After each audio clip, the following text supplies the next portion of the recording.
Tole, akkam jirtu daawwattoota koo harka fuunee jechaa arras ijoollee biyya Arabaa irratti miidhaa maaliif ga'a? Maaliif immoo umrii isaanii lafa yaadanii utuu hin ga'iin utuu hin milkaa'in maaliif umriin isaanii dhumaa kan jedhu irratti haasofna. Tole, akka yaada kootti akkan ilaaletti inni jalqabaa gaafuma manaa ba'anii akkaawuntii baankii hin banatiin ba'uudha. Akkaawuntii baankii hin banatiin gara biyya Arabaa dhufanii ka'anii amanuudhaan akkaawuntii maatii irratti birrii qusachuudhaan yookaan immoo bakka buusanii abaluu ati naa biti jechuudhaan jaalallee amanuudhaan yeroo baay'ee birriin isaanii manca'aa jechuudha. Kanaaf gaafa qabaa birrii walitti qabadheera jedhanii gaafa biyyatti deebi'anii gaafatanii yerootti ganaman yookaan immoo amma ergatan yerootti dhabantu jira jechuudha. Kanaaf rakkoo keenya kana furuuf reefuu warri manaa hin ba'in jirtan gara fuulduraatti gara biyya Arabaa dhuftanii akkaawuntii mataa keessanii baankii daldalaa. Maaliif yeroo baay'ee hawaalaa warri hojjetanii kan baankii daldalaatu argama gatii ta'ee fi buukii baankii daldalaa ituu baafattanii kun furmaata tokko ta'aa jedhee yaada. Inni kaan immoo garmalee nama amanu. Madaamii marraa jalqabee ijoolleen keenya tokko akka waan sooromni mana isaanii baasee mana isaan baasee akka rakkina keessaan baane birrii kun erguu si biratti walitti naaf qabamu jedhu. Akkuma har'a nagaan jiru bolummoo walloluunis jira gatii ta'ee fi birrii keenya jalaa fudhachuu. Guyyaa tokko lama sadii darbeenna miindaa koo jennee maatiin rakkataa jiru nan erga jennee dirqama of harkatti qabachuun nurraa eegamaa jechuudha. Sababni inni lammaffaa kanadha. Inni sadaffaan immoo ofii isaanii dura nama gara biraaf ta'u. Ani maatii hin gargaarinaa hin jedhu. Garuu waan qaban muluu sa'a waggaa 5, waggaa 6, waggaa 7 maatiif ergu. Kun akka ilaalcha kootti dogoggora guddaadha. Kanaaf maatii gargaaruun gaariidha. Maatii hiyyeessaarraa erga uumamne rakkina keessatti dhiisaa hin jedhu. Haa ta'uutii garuu maal gochuun nurraa eegama? Walakkaa isaallee ofii ka'annee harka 75 ofii keenyaa ka'annee harka 25 jaraaf erguu. Kana itti yaadamuu wanta qabudhaan jedha. Inni gara biraan immoo ordarii baay'isu. Ijoolleen keenya baay'inaan nuni faashinii hordofuu miti kan dhufne. Kaayyoo keenya hin beekin, kaayyoo keenya wallaaluun hin ta'u. Kaayyoo jalqaba manaa baaneef eenyuuf jennee baane? Maaliif baane?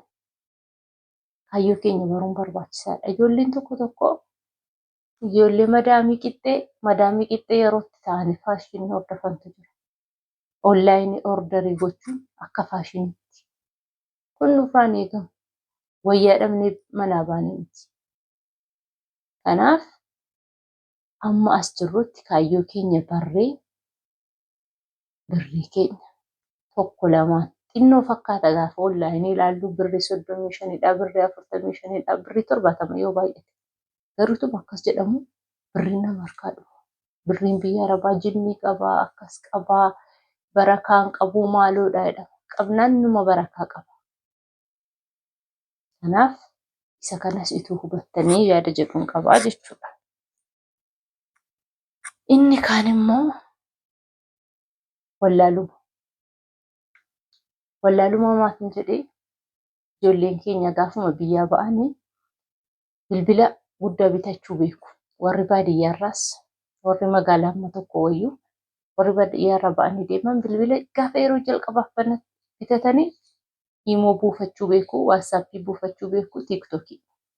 Achii booddee hundumti isaaniiyyuu muuziqaa sirbaa garri caalaan parsantiin 90 muuziqaa sirbaa yookaan manzumaa waa tokko jecha viidiyoof qarratsuu beeku. Kanamaaf gootan hin jenne. Garuu bohaaruun kan jiru ta'eetu jiru. Sammuu ofii firii gochuun kan jiru ta'eetu jiru. Maaliif garuu beekumsa keenya lafa keenyatti maaf dhaabna? Maaliif hin baran? Maaliif beekumsa qabnu irratti beekumsa hin dabalan? Amma yeroo baay'ee viidiyoo hojjedhee lafa jirtan baraa. Miidhaan adda addaallee yoo isinirraan ga'ee lookeeshinii keessan ergaa obboloota keessan bira kaa'aa. Nama isin beeku bira kaa'adhaa. Hiriyaa keessan bira kaa'adhaa. Akka tasaa bilbilli isin harkaa fuudhamee yoo baddanii akka namni isin argutti lookeeshinii keessan kaa'aa jedhee gaafan viidiyoo tokko hojjedhu isarratti nama baay'een taajjabe. Maalidha lookeeshinii? Isuma lookeeshinii jedhamu akkamitti bu'aa hin beeku? Akkamittiin gaafadhee lafa jiru beeka? My location jedhi googiliidhaan naan galle daraa. Yeroo tiiktookii ta'uu akkamiin barra? Imoo gaafa ta'u akkamiin barra? Mana haadha keenyaatti barree dhufne miti. Kanaaf beekumsa keenya guddifachuu. Miidiyaa kana yeroo hunda bohaaruuf qofatti fayyadamuun hin ta'u. Akka takka immoo beekumsa keenya itti dabalachuuf itti fayyadamne. Gaafa biyyaa baatan immoo obboloonni keenyas dhiirris dubartiinis dallaalotas dabalatee gaafa ijoolleen baadiyyaarraa ka'anii dhufanii akkaataa kanaan lookeeshinii ofii baramuu danda'a. Akkaataa kanaan lookeeshiniin ergamuu danda'a jettanii itti wal barsiistanii nama tokkolleetu fayyadanii. Kun maal akkamittiin miidhaa ijoollee keenyaaf ta'e sababa miidhaa akkamitti ta'e sababa umriin isaanii biyya ormaatti dhumu akkamitti ta'e yoonaan jettanii rakkoon manni hamaas tokko jira. Akkuma manni gaariin jiru miidhaan adda addaa isaan ga'uu danda'a. Miindaa kan hin kennine bira ga'uu danda'a. Nyaata dhabuu danda'u. Achi gargaarsi isaan barbaachisa. Gargaarsa sanaaf gaafa bilbilatanii eessa jirtaa hin beeku. Lookeeshinii kee ergi lookeeshiniin maalidha akka ittiin ergu hin beeku. Kanadha deebiin isaanii.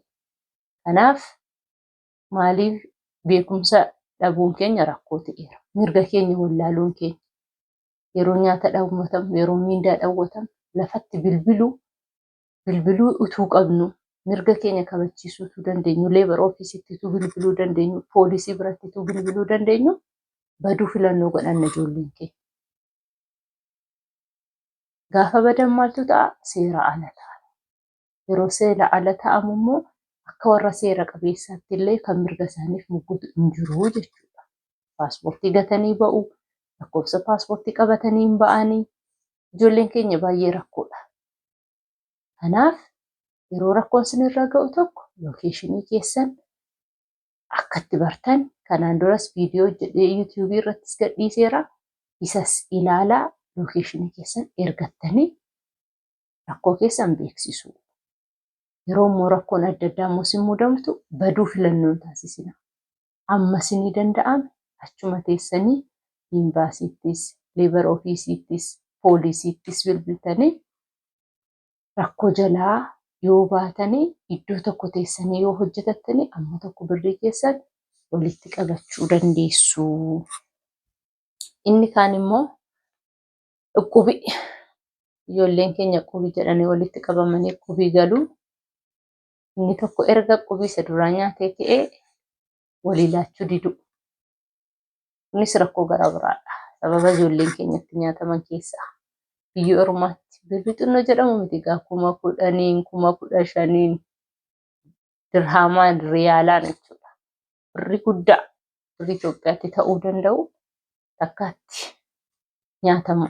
Wanti kuni tarkaanfii 10 ijoollee keenya dudduubatti deebisaa jira jechuudha. Kanas of eeggannoo gochuu qabna. Nama namanne taanaan kan namaa kennu kiisii ofii qofadha. Ofii keenya akkaawuntii keenya walitti qabu. Inni kaan immoo obboleettiidhaaf, obboleessaaf maqaa maatiidhaan mana bitachuu, lafa bitachuu, birrii naa kaa'i jechuu gaafa galan tiraansfarii naa godhi gaafa jedhamu birriin hin jiru yerootti jedhaman jaalalleedhaaf.